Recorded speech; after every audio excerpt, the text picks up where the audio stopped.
Olá pessoal, tudo bem? Mais um episódio do podcast dos Frontalizados. Hoje a gente tem um background bem interessante. A gente está em fevereiro, fevereiro é o mês das doenças raras, e temos aqui hoje um convidado de respeito para falar sobre isso, né, Anderson?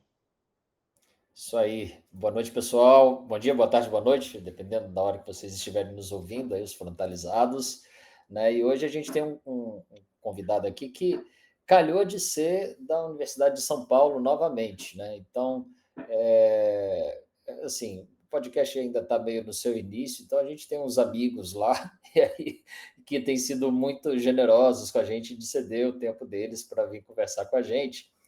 Então, mas a gente tem interesse de falar com todo mundo. Esse aqui não é um podcast da USP, né? Sim, a gente não tem, eu não tenho nenhum vínculo com a instituição, só fiz a minha formação de neurologia lá, mas hoje temos aqui com a gente o prazer de receber o Dr. Matheus Castro, que é geneticista pela Universidade de São Paulo, é médico do Instituto da Criança. Se eu falar alguma besteira, você me corrige, viu, Matheus? E do Instituto da Criança do HCFM USP, médico da Mendelics Análise Genômica e coordenador do Núcleo de Doenças Raras do Hospital Sírio-Libanês. Então, você é uma pessoa altamente gabaritada para a gente poder aqui discorrer um pouco sobre doenças raras, não é isso, Freuá? É exatamente isso, e o Matheus e eu, antes da gente começar, Matheus, vou fazer aqui um merchan nosso aqui. Eu e o Matheus estamos encabeçando uma plataforma de doenças raras, para ensino médico à distância. A gente já tem alguns cursos prontos. A gente pretende lançar essa plataforma agora no mês, em comemoração às doenças raras, né, Matheus? E a gente quer divulgar conhecimento de qualidade. A gente vai ter cursos aí sobre capacitação em várias condições médicas, não só neurológicas, mas várias condições médicas, e cursos de interpretação de resultados de testes genéticos. É uma coisa bem interessante. Então, está feito o merchan. Eu sou suspeito para falar do Matheus. Eu considero o Matheus um amigo. Acho que ele me considera também um amigo, não sei, Um pouco, um pouco. um pouco. E eu tenho extrema admiração por ele, né? A qualidade técnica e a humanidade do Matheus é uma coisa impressionante. Matheus, mês das doenças raras, né? Fala pra gente o que que é raro, Matheus? O que que é essa definição assim de raro? Explica pra gente um pouco melhor isso. Bom, oi pessoal, agradeço já demais o convite, né? É uma honra estar participando aqui, especialmente nesse mês de fevereiro, que é um mês aí em alusão às doenças raras. Doença rara, na verdade, acaba tendo uma definição em cada país. Aqui no Brasil é considerado uma condição rara aquela que tem uma prevalência aí, mais rara do que em torno de 1 para 2 mil indivíduos. Essa é a definição mais aceita mundialmente, inclusive pela OMS, mas na Europa, por exemplo, você tem uma prevalência um pouquinho diferente, né? Nos Estados Unidos, eles não colocam em razão, eles colocam em número total de indivíduos na população americana. Então, acaba que isso dificulta um pouco os estudos epidemiológicos, justamente porque a gente não tem uma definição única de doença rara e, consequentemente, a gente não tem tanto dado consolidado sobre a prevalência. E cada país acaba tendo um pouco aí de dificuldade de convergir esses dados com outros lugares. E aí, assim, e quantas doenças raras existem? Assim, você tem uma ideia, assim, chutar um número? Bastante. Tem até um estudo recente que foi feito com base nos dados da Orphanet, que é um banco de dados de doenças órfãs, doenças raras, aí que até então não recebiam tanta atenção, né?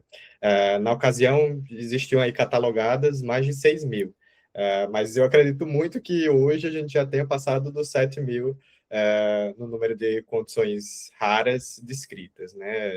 Dentre condições neoplásicas, tumores raros, doenças infecciosas raras e a mais comum delas, as doenças genéticas raras. Então é bastante. Matheus, eu uma vez ouvi dizer que, e eu acho que até concordo com isso, que assim, se você olhar individualmente, cada condição ela pode ser realmente muito rara, existem condições que são muito raras, né? Mas a quantidade de condições raras é muito grande, né? Então, aquela frase, os raros são muitos, né? Ele se aplica, é verdade, Matheus? Qual que é a tua impressão sobre isso? Fala pra gente.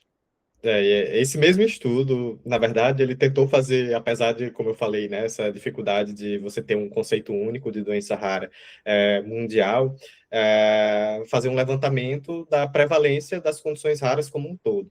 E o que foi visto aí, através dessa análise estatística, né, é que em torno de 3 a 6% da população, em geral, tem uma doença rara. Então, é como você falou, Freio, realmente, as doenças raras, elas são raras individualmente, mas coletivamente elas são comuns. E basta a gente olhar no dia a dia, na família, conhecidos, ou mesmo na mídia, a gente sempre ouve falar aí de alguém que foi diagnosticado, ou que está em investigação para uma doença rara, de difícil diagnóstico, enfim. Então, realmente, todo mundo acaba se deparando com isso, mesmo não trabalhando diretamente com doenças raras, justamente porque, coletivamente, elas são comuns, né? E isso inspirou o lema da conscientização sobre doenças raras, que os raros são muitos, os raros são comuns. Justamente fazendo esse paralelo aí da raridade individual de cada doença, mas do quão comum é quando a gente agrupa todas elas em conjunto. Isso aumenta também o peso de advocacy, né? Da gente falar sobre doenças raras, conscientizar sobre elas, porque muitos desses pacientes acabam tendo dilemas bastante comuns, com demora até o diagnóstico, o que a gente chama de uma odisseia diagnóstica, né? Muitas vezes tratamentos que não são acessíveis, dilemas enfrentados pela família, principalmente no caso de condições genéticas, em que você pode ter outros indivíduos da família sob risco de apresentar aquela determinada doença. Então, isso acaba trazendo esses dilemas que são comuns, e por isso é importante a gente, claro, ter em mente a individualidade de cada indivíduo, de cada doença e sua peculiaridade, mas tratá-las coletivamente para aumentar a força aí da nossa conscientização sobre a importância de um diagnóstico precoce. Legal, muito bom. E por que fevereiro? Isso é bem interessante. O Dia Mundial das Doenças Raras, ele é comemorado no dia mais raro do calendário, que é o dia 29 de fevereiro, que só acontece nos anos bissextos, né? Ou seja, a cada 4 anos. E, por causa disso, nos anos que não tem o dia 29 de fevereiro, ele é comemorado no dia 28 de fevereiro. E o mês como um todo é usado aí como conscientização para isso, né? E também é o menor mês, né? O mês diferente, o mês que se destaca. Então, é justamente para ressaltar também essa característica dos indivíduos raros, que acabam, muitas vezes, não se encaixando aí na maioria, né? Por terem uma condição genética rara, que muitas vezes até visualmente é detectável, mas que é necessário para que a gente possa ter um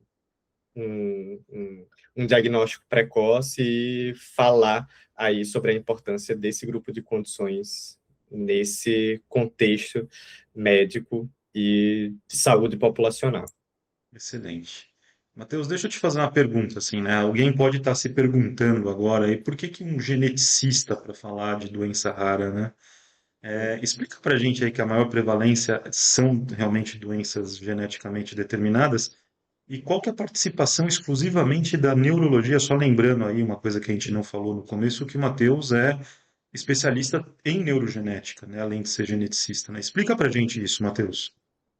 Eu gosto de falar que para cuidar de pessoas raras, a gente precisa de médicos raros, né? E a especialidade de genética médica é a mais rara do país. A gente tem em torno aí de 400 profissionais no país como um todo, né? No Brasil como um todo, pelo último censo do CFM, e justamente ressalta a dificuldade de acesso que muitos pacientes têm a um acompanhamento especializado. E por isso a importância de neurologistas, já que a maioria das condições genéticas tem manifestações neurológicas, de reconhecerem para que possam diagnosticar e ou mesmo encaminhar para centros de referência com uma equipe especializada em neurogenética, né? Independente aí da formação original por neurologia ou genética, o importante é que a gente ofereça um cuidado direcionado e atento e adequado, com base na última evidência, para os pacientes com condições genéticas de manifestação neurológica. Em torno aí de 70% das condições raras, das doenças raras, tem origem genética.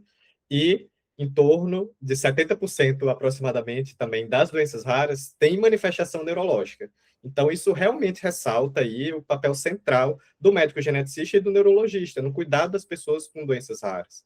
E é super importante a gente ressaltar justamente a visão complementar que a gente tem, né? A gente tem um ambulatório lá no HC, que a gente atende na quarta de manhã, e eu acho que é uma interação muito legal que a gente tem com o Freua, com a formação em neurologia, eu com a formação em genética, os dois depois com a formação em neurogenética, e a gente sempre tem um olhar aí, que é convergente, mas que a gente sempre se soma nas discussões de caso, né? Isso é realmente bem interessante, e na época também que o Anderson trabalhou na Mendelix, foi muito enriquecedor nas discussões de casos de exoma, de paciente com doença neurológica complexa, a gente ter essa visão conjunta, realmente é o que eu sempre gosto de falar, né? Trabalhando em equipe, a gente tem a situação em que 1 mais 1 não é 2, é sempre mais. E nisso a gente tem o papel central das pessoas com treinamento em neurogenética, né, para orientar o cuidado desses indivíduos que muitas vezes acabam passando por essa odisseia até ter um diagnóstico definitivo. Muito bom. Pois é, Matheus. E não, eu concordo com isso. Assim, é uma ação, é uma sinergia que ocorre, né? É o 2 e 2 dá 5, né? Quando tá a galera junta, né? É muito legal. Mas, infelizmente, assim, esses encontros também são raros, né? Esses pontos em que esses profissionais estão juntos e tal, e daí, acho que até para esclarecimento do público, queria que você falasse um pouco da odisseia, né? Dos pacientes aí. Se uma pessoa com uma doença genética rara tem, assim, alguma estimativa, quanto tempo leva para ela chegar a um diagnóstico definitivo, quais são os entraves para ela chegar, no diagnóstico e depois, eventualmente, conseguir um tratamento, quando há um tratamento e tudo, né? Queria que você comentasse um pouquinho disso. Muitas vezes essas pessoas demoram anos, né? Tem alguns estudos até que fazem um comparativo. E aqui no Brasil e na América Latina, o tempo até o diagnóstico final acaba sendo maior do que em países da Europa e Estados Unidos. Isso a gente já espera, obviamente, né? Até porque a gente tem aí algumas barreiras no acesso a centros especializados, que acabam sendo poucos, e diante de um país geograficamente tão enorme e tão diverso socialmente, a gente tem alguns desafios até o paciente com uma doença rara chegar num centro especializado que vai ter um profissional capacitado para fazer essa investigação. Eu acho que a mensagem que a gente tem que deixar, né, uma das principais mensagens é justamente estudar. A gente precisa saber reconhecer, porque se eu vejo um caso de um paciente, eu não sei para onde eu tenho que seguir, eu tenho que lembrar que uma das possibilidades é ser uma condição genética, que pode aparecer em qualquer idade. Então, não é porque é genético que necessariamente vai aparecer na infância, na adolescência. Isso pode aparecer na idade adulta ou até mesmo em indivíduos idosos. E ainda assim, a pessoa ter nascido com aquela determinada mutação, aquela determinada variante genética que só vai se manifestar depois. Então, esses pacientes acabam passando aí por diversos médicos e tendo diversos diagnósticos que muitas vezes levam consigo tratamentos com iatrogenias, e isso acaba retardando, de fato, o diagnóstico definitivo. E, consequentemente, o aconselhamento genético, a possibilidade de pesquisar outros familiares sob risco, questões reprodutivas em relação à decisão de ter filhos ou não, de fazer uma reprodução assistida com seleção de embrião para diminuir o risco de transmissão de uma condição genética ou não, e cada vez mais tratamento, né, para essas condições que a gente está vendo aí que são as mais diversas possíveis. Mas a gente tem que saber reconhecer e tem que saber pensar em condições genéticas, e muitas vezes em paralelo, porque, obviamente, se eu tenho um quadro em que existem etiologias mais comuns associadas e que possam explicar o quadro, eu tenho que, obviamente, iniciar minha investigação por isso. Mas eu não posso esquecer que, muitas vezes, a investigação genética ela é feita e deve ser feita em paralelo. No caso de um erro inato do metabolismo, que são condições genéticas que afetam o metabolismo, muitas vezes a gente tem um tratamento apenas com dieta. E a gente tem que iniciar esse tratamento muito precoce para evitar sequelas. Então, é o que a gente fala, né, da investigação em paralelo. Eu pensar e investigar as condições mais comuns, mas lembrar que pode ser genético e que eu tenho que pesquisar os sinais de alarme e investigar causas genéticas raras em paralelo, justamente, mais uma vez, porque elas são raras individualmente, mas coletivamente são comuns. E principalmente no nosso país, que a gente tem, por exemplo, uma taxa de consanguinidade em algumas regiões mais alta, a gente tem também uma prevalência maior de condições recessivas.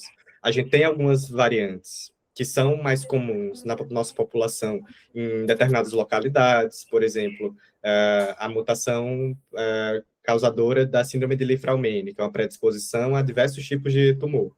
A maior prevalência no mundo é no sudeste do Brasil.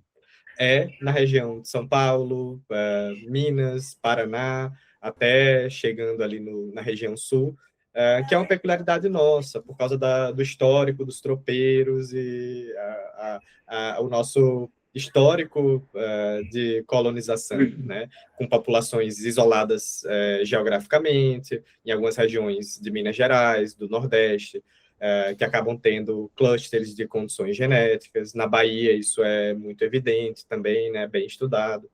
E a gente precisa mapear justamente a genética da nossa população, que é muito única, que é uma população muito miscigenada, com diferentes backgrounds genéticos, justamente para que a gente possa ter uma clareza maior sobre essas condições genéticas que são mais prevalentes na nossa população.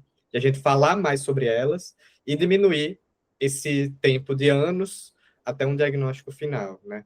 Pelo menos para aquelas condições que são mais frequentes na nossa população, que a gente tem uma frequência de portador maior. E para aquelas doenças que têm tratamento e que é importante a gente diagnosticar o mais precocemente possível para evitar sequelas aí de um diagnóstico tardio. Legal, legal. Matheus, eu tenho ouvido falar, acredito que você também, que Latam, né, Latin América é um campo rico, né, para se avaliar pacientes com mutações genéticas, doenças geneticamente determinadas, né?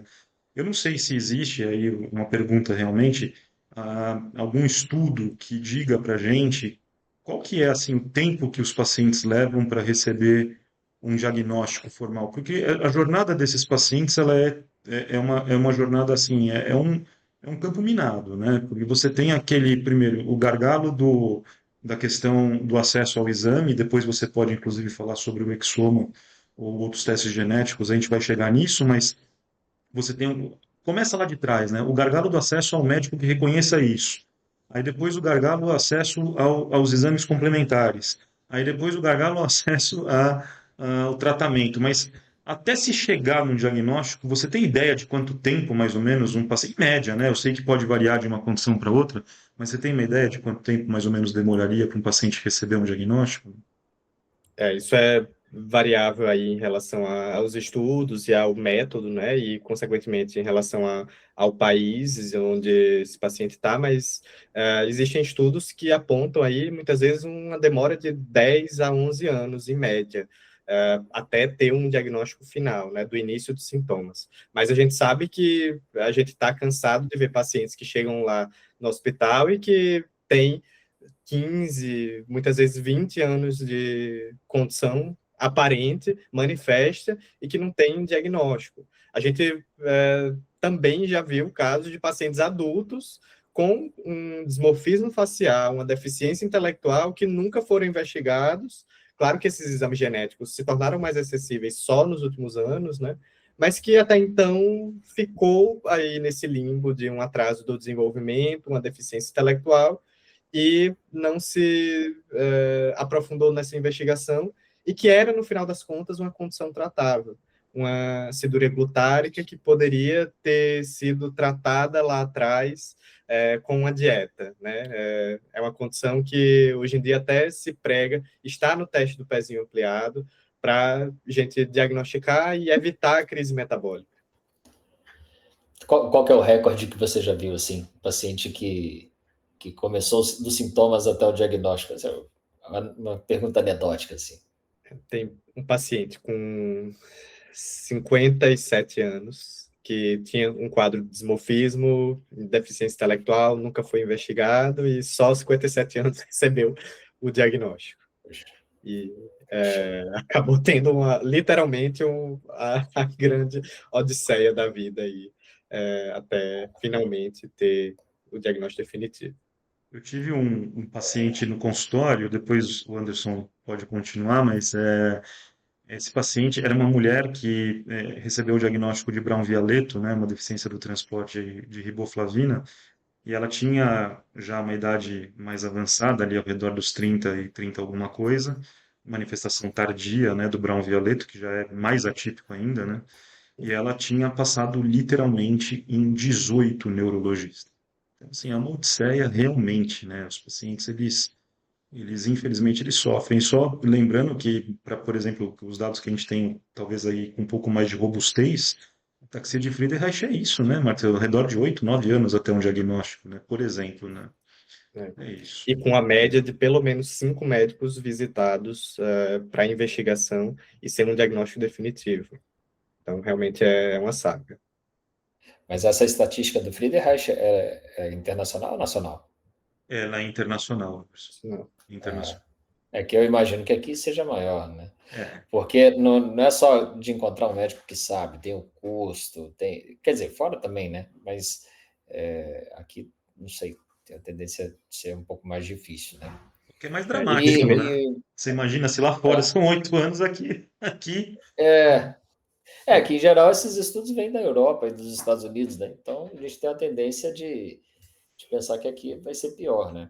e Eu lembro de principalmente um para estudo clássico. Friedreich, que exige um teste direcionado, né? Que o exoma não resolve. Então, é justamente dentro da neurogenética, hoje a grande dificuldade, em que você tem fenótipos que exigem um teste direcionado, como o Machado Joseph, como o Huntington, que o exoma padrão, pelo menos, não consegue pegar.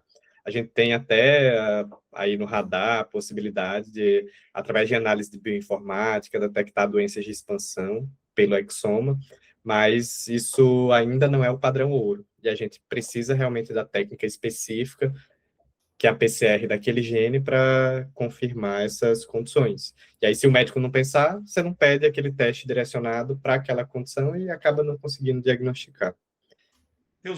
Posso fazer uma provocação aqui, Anderson? Fala pra Claro. gente, o exoma resolve tudo, Matheus? Me explica isso. Você já Muitos falou que Como não, né? assim? Você já falou O que não, exame, né? ele é de nova geração, é super moderno, caro, tem que resolver. Não é possível. Você sabe que muitos geneticistas ficaram com medo de passar fome, né? Depois que surgiu o exoma, todo mundo vai perder o emprego. Eu acho que foi um pouco, talvez, o que os neurologistas da época tenham sentido quando surgiu a ressonância, e aí ninguém mais fazia exame neurológico, e coisa que não se comprova, né? Então, hoje em dia, os geneticistas não desapareceram com o advento do exoma. Felizmente, a gente ainda tem emprego, porque justamente o exoma não resolve tudo, né? E a gente sabe que o exoma ele resolve muita coisa, principalmente para algumas situações específicas em que a gente tem uma heterogeneidade genética muito grande, são causadas por mutações de ponto, que são aquelas alterações na sequência de nucleotídeos na molécula do DNA. O exoma ele performa muito bem. Então, por exemplo, para retinopatias, para doenças oftalmológicas de origem genética, os painéis e exoma conseguem detectar uma alteração em mais de 80% dos casos, dependendo aí da coorte, mas é uma possibilidade muito alta. Já para condições como, por exemplo, deficiência intelectual, que é a condição que tem mais heterogeneidade genética, a gente tem uma possibilidade do exoma de torno de 40%. Então, mais de metade dos pacientes que tenham deficiência intelectual e que a gente suspeite realmente de uma causa genética ainda não tem um diagnóstico definitivo após fazer um exoma. E a gente tem diversos motivos para um exoma negativo, né? Mas um deles é justamente a questão técnica, que através de sequenciamento a gente consegue detectar muitos tipos de alterações genéticas, mas não todos. Alterações de metilação, que são alterações que não mudam a sequência do DNA, e sim a forma como ele é lido, através aí da metilação de algumas bases, da inativação e ativação diferencial de genes. Isso pode trazer repercussões se você tiver um padrão de metilação alterado, e o exoma não vai conseguir detectar isso.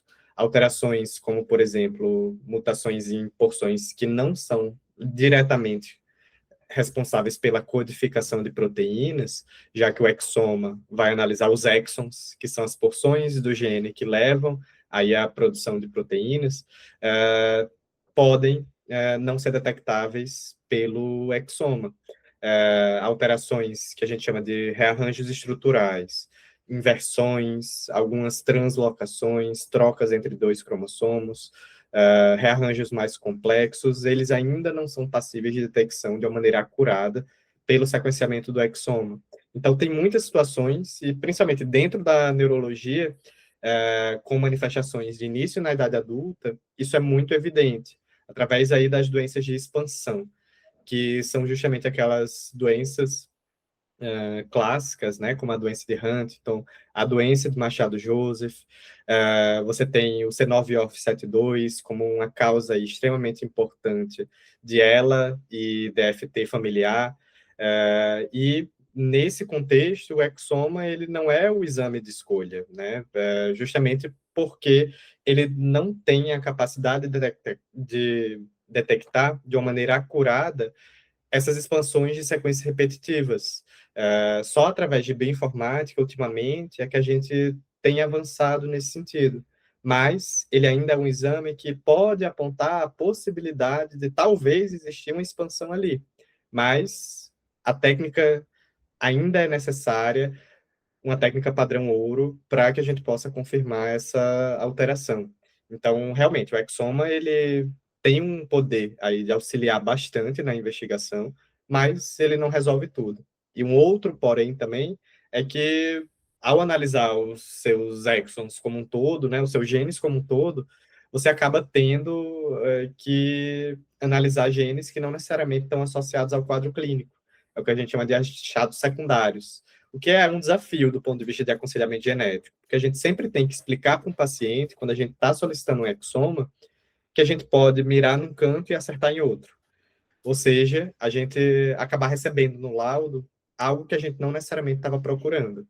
E isso ocorre aí, pelos estudos internacionais, né, em torno de 1 a 2% dos casos. Claro que isso depende de acordo com a população, mas talvez aqui no Brasil seja até um pouquinho mais por causa da síndrome de Li-Fraumeni que eu falei, né? Que aqui tem uma prevalência mais aumentada dessa predisposição genética ao câncer. Então, predisposições genéticas a câncer, algumas predisposições à cardiopatia, como Brugada, QT longo, alguns erros inatos do metabolismo e algumas outras condições que tenham um tratamento que mude a conduta de acompanhamento em saúde desse paciente, isso pode vir no laudo. E a gente tem que estar ciente, né, quando pede um exoma, da possibilidade desse achado secundário, né? É o que a gente chama de um aconselhamento genético, que consiste aí na comunicação antes e após a realização do teste. Então, a gente nunca deve solicitar um exoma como solicita um hemograma, né? Primeiro, porque a gente sempre tem que dar o máximo de informação possível para o laboratório, para que ele analise de acordo aí com a situação clínica do paciente. Porque são 20 mil genes. Em torno de 6 a 7 mil deles já foi associado a alguma doença genética, alguma condição genética. A gente precisa saber qual é o quadro clínico do paciente para fazer essa correlação. Porque é muito comum a gente identificar alterações em todos esses genes e acabar não identificando aí a causa do paciente se o médico não enviou informação clínica o suficiente, né? Justamente como pesquisar uma agulha no palheiro, se eu não sei exatamente qual é a agulha que eu estou procurando, ou mais ou menos as características, vai se tornar muito difícil achar essa alteração no meio de tantas variabilidades genéticas que cada um de nós temos.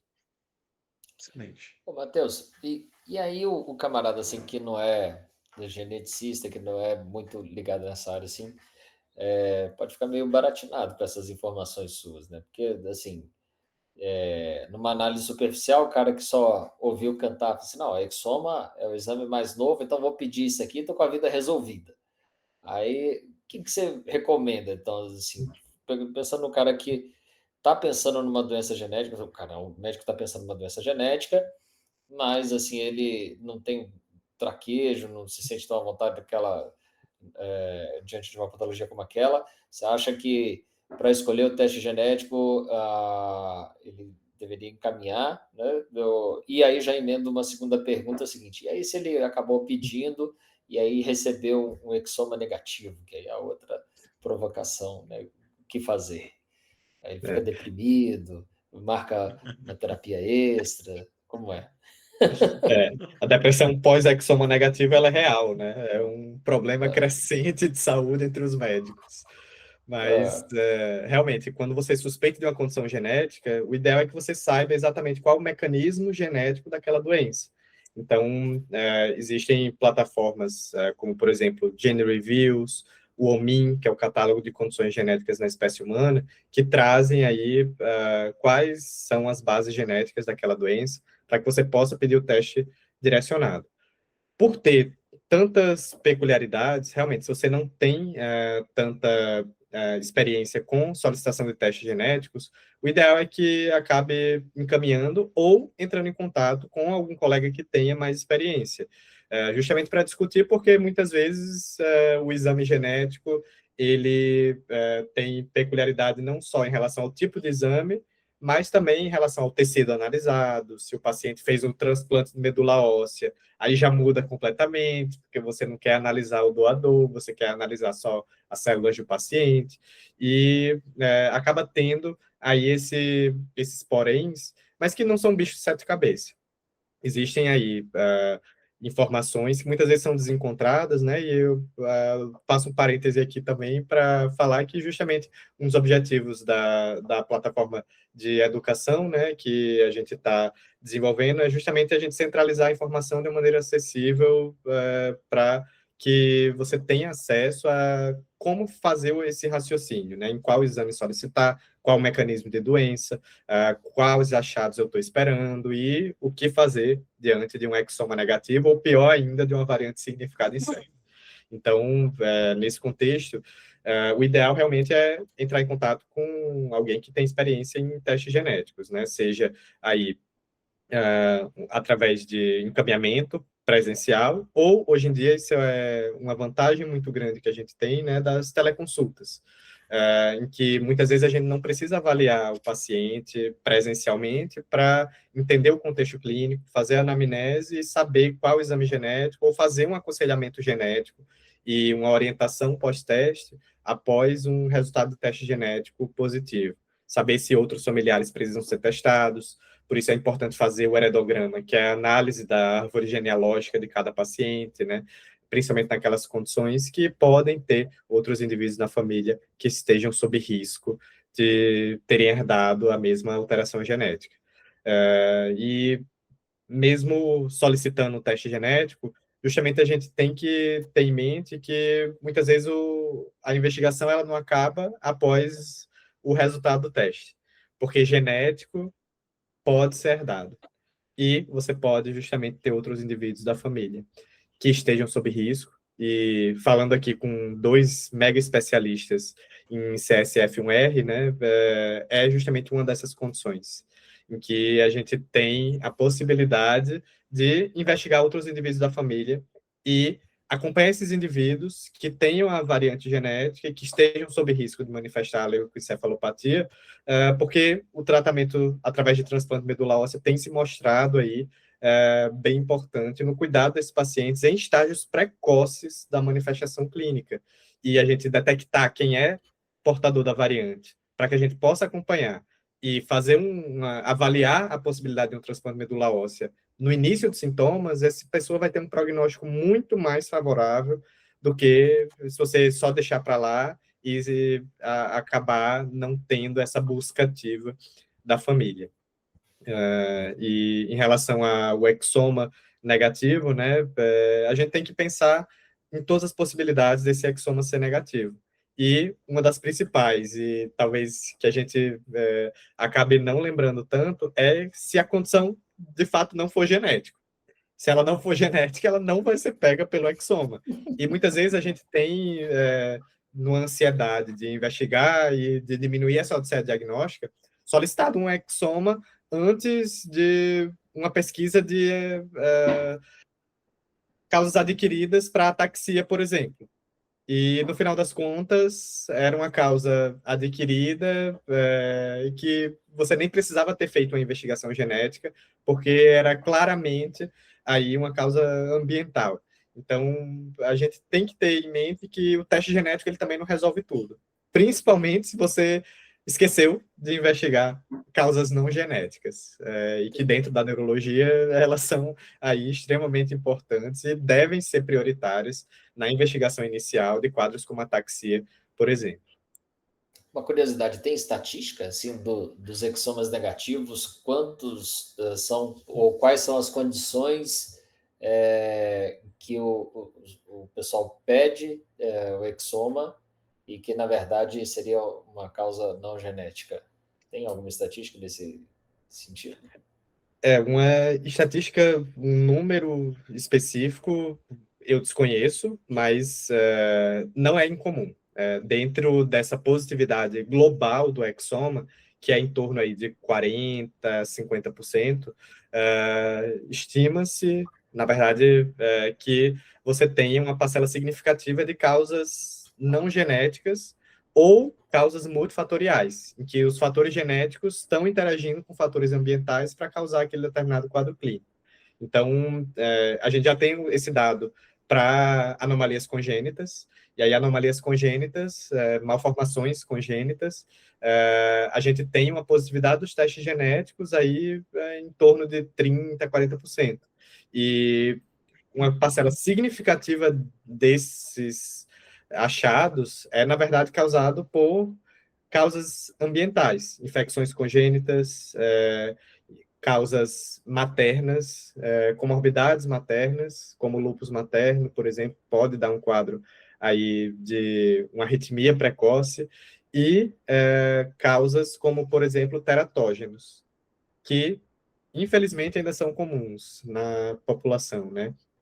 E, no final das contas, se você não fizer uma anamnese muito bem feita, você não tem teste para diagnosticar isso, o uso de teratógenos, né? Talvez agora, com análise de metilação, a gente tenha uma assinatura que pode ser sugestiva de exposição, por exemplo, a álcool durante a gravidez. Mas o diagnóstico, ele é com base na anamnese. E daí a importância, né, da gente ter a possibilidade de fazer uma primeira consulta um pouco mais demorada, justamente para ter uma anamnese completa e abarcar todas essas possibilidades antes de sair de cara pedindo exome para todo mundo. Porque nesses casos, a principal causa não vai ser genético e você vai acabar tendo mais dor de cabeça com uma variante de significado incerto, por exemplo, vindo aí no resultado de um exame como o exoma, que analisa todos os genes de uma vez. Legal, Matheus. Matheus, eu não sei quantos dos ouvintes sabem, mas o Anderson, a tese de doutorado dele é em doenças da substância branca cerebral de etiologia genética, nas leucopatias hereditárias. E eu, na minha tese, que é de paraplegia espástica hereditária, eu tive 50% de negatividade em pacientes que tinham alta suspeição. Eu não lembro quantos que você teve, Anderson, na tua tese. Também foi ao redor disso, não foi? Não? Assim, foi alto, mas na análise que foi publicada final, eu acabei focando mais nas séries dos positivos, né? E tinha uma população, foi uma época que assim era o início do exoma, então tinha uma fila grande de casos não diagnosticados que eram claramente genéticos, então a positividade foi até um pouco maior. O que eu ia comentar é que eu acho que na neurologia é uma suspeita, né? Eu perguntei se tinha estatística, eu imaginei que não tinha, mas eu também não conheço, mas é uma suspeita e queria te ouvir, Freua, pedir licença ao Matheus para te perguntar, que a principal doença de adulto, de neuroadulto, que a gente pede exoma e vai vir negativo, o pessoal às vezes vai pensar só depois, é transtorno funcional, né? Transtorno neurológico funcional. Você não acha, não? Eu E o concordo. Matheus também, obviamente. O Matheus, ele é um neurologista zãozinho já, né? O Matheus agora... eu vou aproveitar o gancho, Anderson, do que você falou. É super interessante. Sim, o transtorno funcional é um grande desafio na prática clínica, né? Do neurologista. Nós, neurologistas, e o Matheus agora, azãozinho neurologista também, né, Matheus? A gente gosta muito de anamnese, mas particularmente de exame físico, né? Então, dentro do conceito ali de deep phenotyping, né, de você tentar fazer um fenótipo profundo lá no paciente, que inclui, obviamente, exames complementares, imagem, etc., o exame físico, a história clínica ajuda muito nessa delimitação, né, Matheus? Eu não sei qual que é a tua opinião sobre isso. E tem duas frases que eu vivo replicando lá no ambulatório, que eu acho que o pessoal já cansou de ouvir, que é que frente a barulho de cascos, a gente ia pensar primeiro em cavalo, né? Não em zebra e nem em bode, né? E aí vem uma outra frase, que era do Getúlio, eu acho que era do Getúlio ou do Coca, eu não me lembro, que frente é mais comum manifestações atípicas de doenças comuns do que manifestações típicas de doenças raras, né? Então, entra nisso, converge com o que o Matheus falou, de que a gente, às vezes, deixa de pensar no mais comum, mesmo que atipicamente, né? Para pensar no raro e, eventualmente, damos com os burros na água aí por conta disso. Matheus, qual é o valor de uma fenotipização profunda, de um deep phenotyping, assim? Fala isso pra gente. É essencial, principalmente porque no exoma, só para se ter ideia, você pode chegar a ter em torno de 20 a 30 mil variantes raras por exoma. E nesse contexto é muito difícil você selecionar uma delas como causal para o seu paciente, sem saber exatamente qual é o quadro clínico. E mesmo condições como, por exemplo, ataxia. Você fez um painel de expansões e não detectou, então você vai seguir para um exoma buscando aí ataxias por mutações de ponto. E aí você acaba tendo vários e vários genes que podem cursar com ataxia. Mas se você sabe que você tem, por exemplo, uma ataxia em criança, com alteração oftalmológica, principalmente aí uma aniridia, você vai pensar numa causa específica e se numa primeira análise eu não achar nada no GNTPR1, eu tenho que procurar porque o quadro é altamente sugestivo. Então, isso me permite uma sensibilidade maior do teste genético, porque eu posso fazer uma análise manual sabendo qual o quadro clínico do paciente e pensando em genes candidatos para isso. E, consequentemente, realmente checando se no processo de bioinformática não passou batido nenhuma variante nesse processo automático de filtragem de variantes, por exemplo. E você saber qual o genótipo a partir dos achados fenotípicos, que muitas vezes pode não ter uma relevância ali inicial, mas que se você informa, isso diminui bastante o leque de possibilidades. Então, isso aumenta a sua chance de encontrar uma causa para o quadro do paciente, ou seja, aumenta a sua positividade, e, por outro lado, também diminui o número de variantes de significado incerto que você recebe no laudo, justamente porque a gente vai analisar tendo em vista aquele determinado quadro clínico. E quanto mais específico a gente puder ser, menos variante a gente vai laudar que não explica o quadro. E, por outro lado, o que a gente faz, às vezes, é o fenotipagem reversa, né? Que é justamente após o resultado de um teste genético, a gente reexaminar o paciente para ver se ele tem achados compatíveis com aquela determinada alteração. E eu poder, por exemplo, reclassificar uma variante de significado incerto com base no quadro do paciente. E isso tem que tomar muito cuidado, porque não é porque eu tenho um avus no resultado de um teste genético e eu tenho um quadro que, a princípio, é compatível com aquela VUS, que eu automaticamente consigo reclassificar essa variante de significado incerto para provavelmente patogênica ou patogênica. Porque, justamente, a gente tem que lembrar de um conceito que é a especificidade. O fenótipo do meu paciente é específico para aquela determinada alteração genética ou eu tenho diversos outros genes que também podem causar um quadro que é indistinguível clinicamente. Então, daí é que entra essa análise detalhista, né? Através aí do exame dismorfológico, por exemplo, numa criança com deficiência intelectual, se eu tenho uma orelha um pouco mais abaixo do que eu esperaria, ou um aumento da distância entre os dois olhos, que é o hipertelorismo. Isso me ajuda a entender se aquela determinada alteração genética faz sentido para o meu paciente ou não, né? Às vezes a gente pega uma régua e mede cada um dos dedos para colocar num gráfico para saber se o paciente tem braquidactilia, os dedos encurtados, porque aquele gene obrigatoriamente dá da braquidactilia. Então, se o paciente não tem, eu não vou valorizar tanto a cada determinada alteração genética.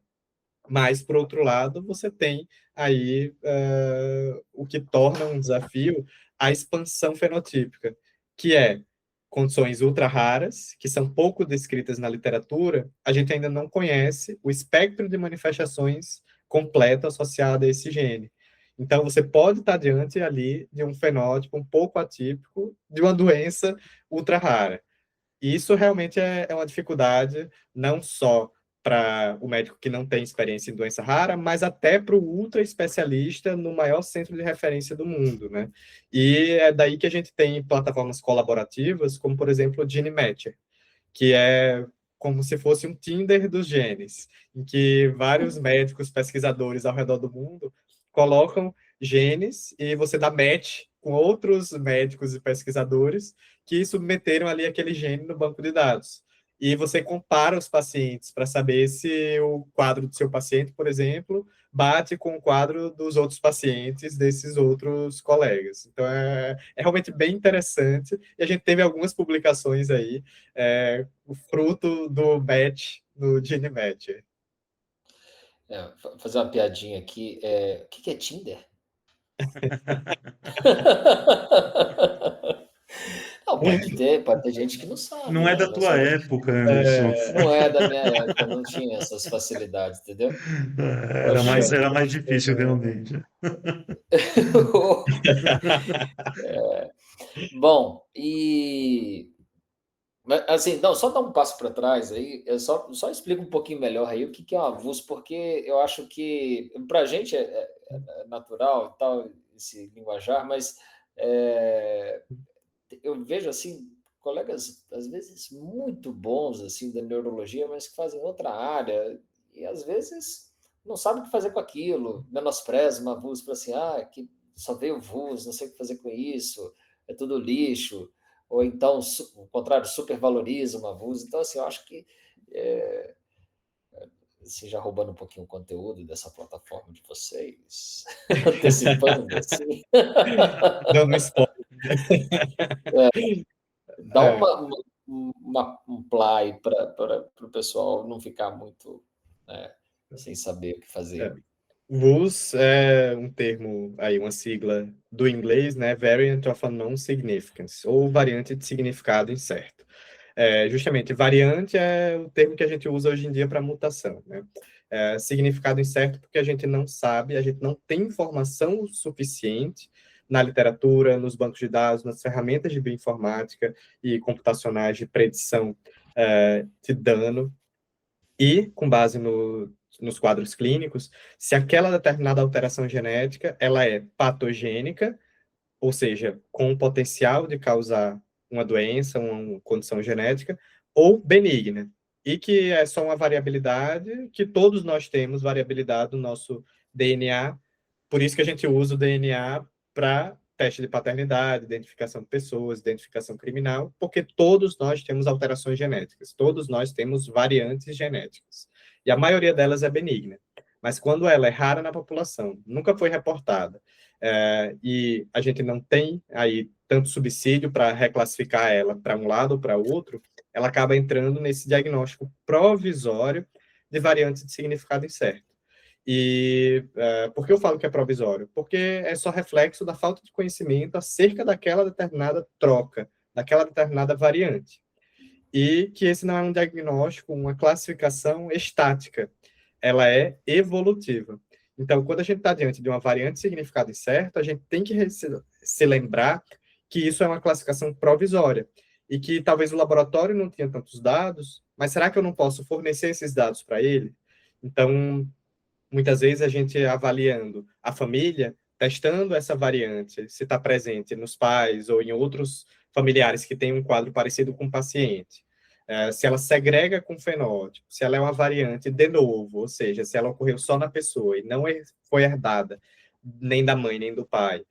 Se eu tenho um teste bioquímico específico que vai me dar um aumento de especificidade para associar aquela determinada alteração ao quadro do meu paciente. Se eu tenho algum estudo funcional que avalie se essa determinada troca causa um efeito deletério na proteína, ou se eu tenho uma outra variante e eu avalio se ela está no mesmo cromossomo ou em cromossomos opostos, ou seja, uma herdada da mãe e outra herdada do pai, que é o que a gente chama de trans. Então, tem algumas coisas que a gente avalia para a gente tentar reclassificar essas variantes de significado incerto. E muitas vezes a gente consegue reclassificar ela com base na reavaliação clínica, no deep phenotyping, na fenotipagem reversa, na análise do heredograma, na segregação, na pesquisa de outros familiares. E algumas vezes, mesmo com isso tudo, a gente não consegue reclassificar a variante. E a gente precisa de tempo para esperar a literatura avançar, os bancos de dados genômicos crescerem, para a gente ter uma clareza maior acerca daquela significância, né, da alteração genética. Então, na prática, VUS pode ser um desafio, realmente, para quando você interpreta um resultado de teste genético, e é importante a gente relembrar também que existem VUS e VUS.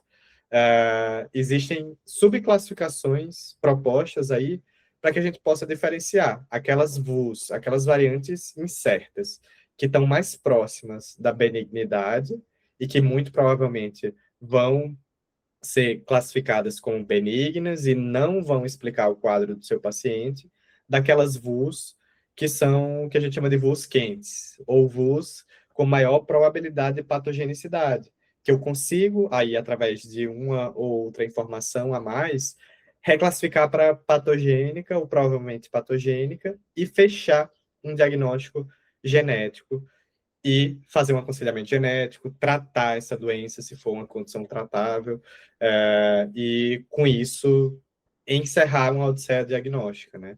Então, VUS, muito cuidado.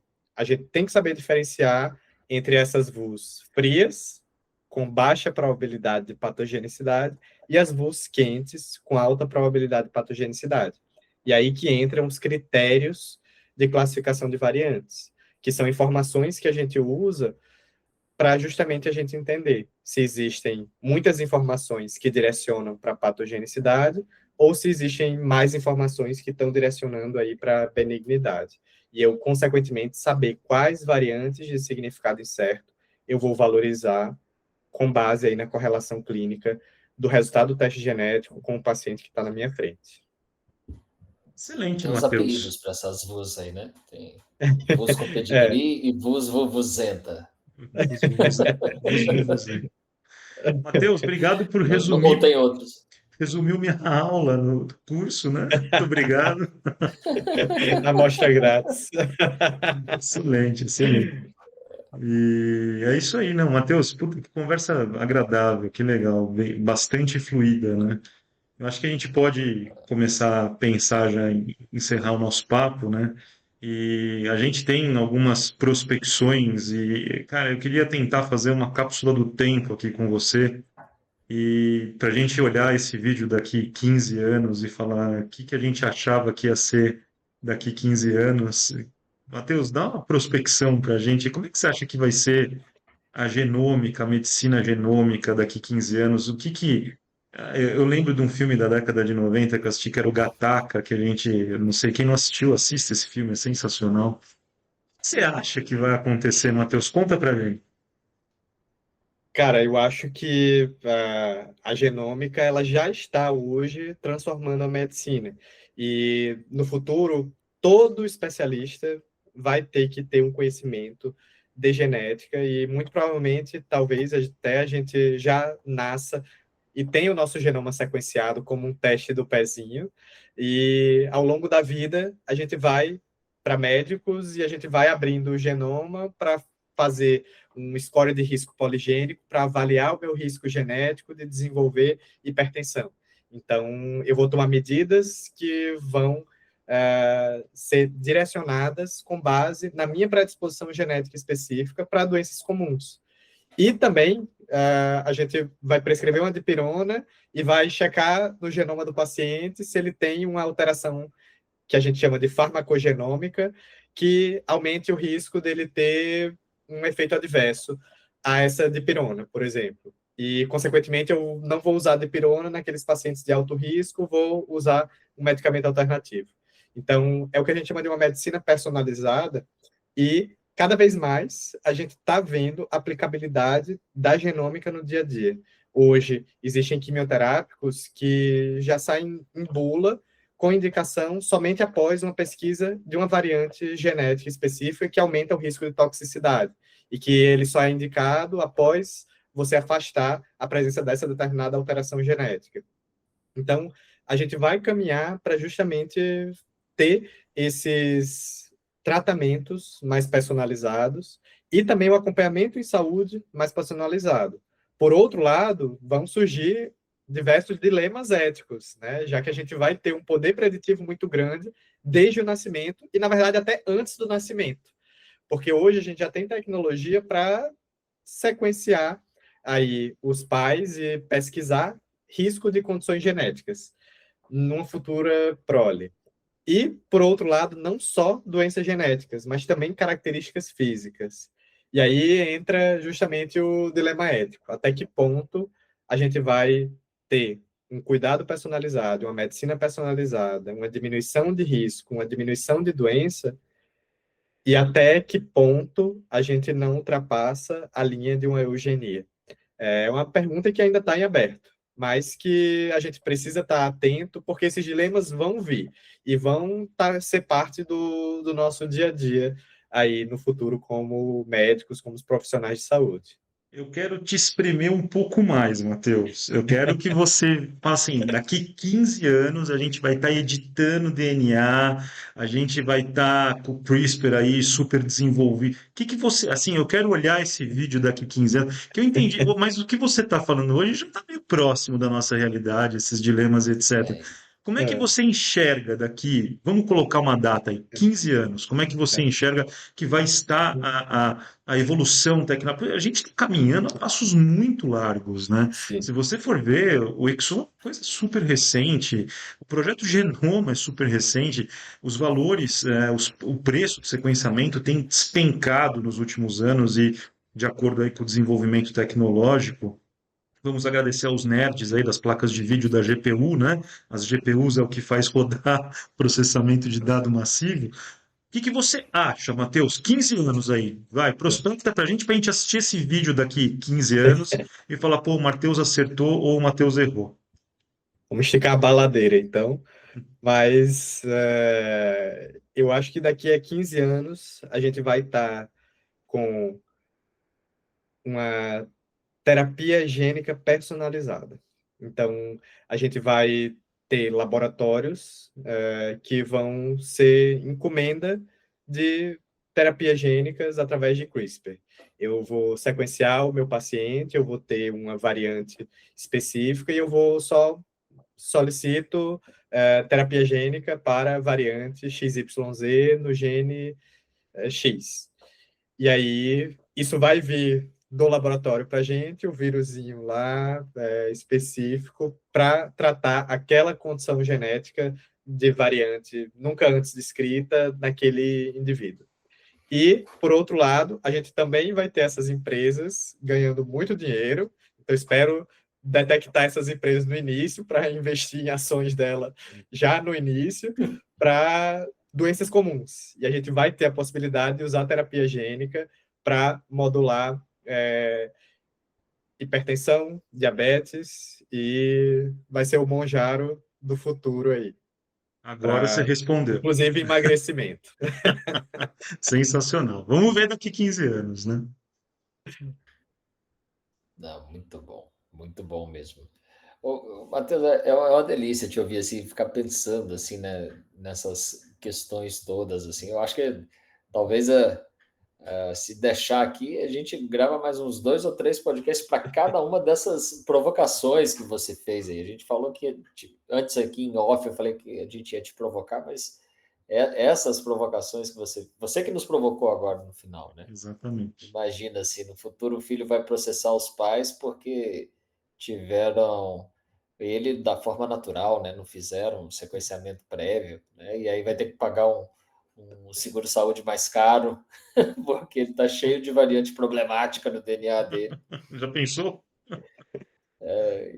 Legal. Muito interessante, muito interessante. Mas é realmente assim, vamos ter que fazer esse exercício. Então, anota aí, coloca na agenda, 2041, fevereiro de 2041, a gente volta aqui para ver esse vídeo e ver o que você acertou, o que você errou.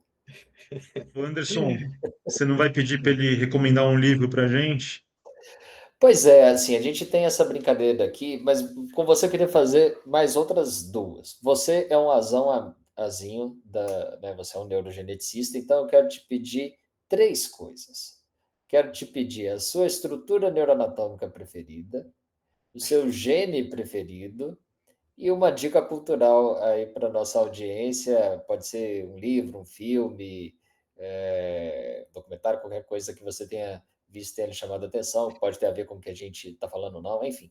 Uma dica cultural, assim, lato sensu. Então, esses 3 pedidos. Bom, minha estrutura anatômica preferida, relembrando as épocas de Neuroanatômica. Cerebral, cerebral. Neuroanatômica. cerebral, por Cerebral. favor. Relembrando minhas épocas de monitor de neuroanatomia lá na UFRN, eu acho fantástico, fantástico. Pô, vocês me pegaram desprevenido, É a mas intenção, a intenção é.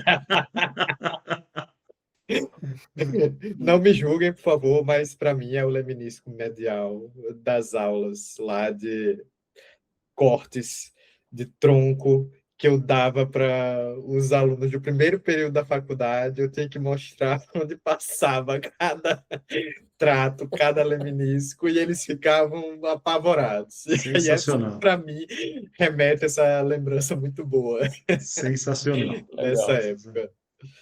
E o gene? O meu gene preferido, cara, essa é difícil, mas eu vou ter que falar o ATP1A3, porque é o meu gene Já estava desconfiado. Eu também estava desconfiado. literalmente do coração, né? Que eu não consigo pensar em outra coisa ultimamente, que é justamente o objeto do estudo do meu doutorado.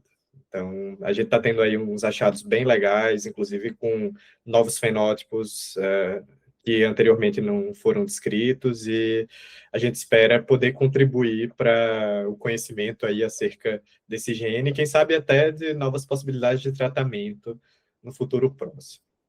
E dica cultural, falando aí sobre literatura e aproveitando o gancho da genética, o livro O Gene é fantástico, que vai falar sobre a história da genética e sobre os avanços que a gente teve, principalmente nas últimas décadas, com o projeto Genoma Humano e depois com o advento do sequenciamento nova geração, e permite você imaginar que em tão pouco tempo a gente teve tanto avanço, o que o futuro nos reserva é bem animador. Então, é um livro essencial aí para quem gosta de genética e quem tem interesse em condições raras para se ter na cabeceira da cama. Legal. Só para não ter confusão, é o gene, não é o gene egoísta, né? Porque senão É, podem confundir aí. O gene é do Siddhartha Mukherjee? Não, isso. é do O Siddhartha mesmo Mukherjee. autor do O, Imperador de Todos os Males. isso, que é a história do câncer, que é sensacional também. Pô, que dica boa, hein, Anderson? É sensacional, Dica boa. sensacional. Essa aí eu só sabia o gênio, que já sabia que ele ia falar esse, mas as outras, o Leminisco Mediocrity me surpreendeu e a dica foi sensacional. Bom, Matheus, mais uma vez, muito obrigado pela tua presença. Você é uma pessoa nota 1 milhão, assim, você é extremamente esclarecedor, tem uma prosódia muito boa, é gostoso ouvir você Didática, falar, uma né? didática sensacional e um conhecimento, cara, um absurdo de conhecer. Eu tô do teu lado lá toda quarta-feira, eu sei o quanto que eu aprendo com você. É um absurdo, assim, você é um cara que sabe biologia molecular de uma forma que eu vi poucas vezes na minha vida. Eu não tô rasgando seda, não, antes que alguém fale, tá? Mas obrigado pela tua É verdade, eu presença. convivi também bastante na época que que eu estava na Mendelix, né, junto dele, e a gente entrou junto, né? E A gente é do mesmo plot, pô. mesma plot, foi exatamente. O mesmo aplauso. É, Mas é isso. Muito obrigado pela tua bom, muito presença. obrigado. Eu agradeço a presença, a audição de todos e eu acho que se foi algo interessante, ajudem a gente a compartilhar esse conhecimento. E um bom dia, uma boa tarde, uma boa noite a todos, a depender do horário que estão ouvindo. Um grande abraço, pessoal.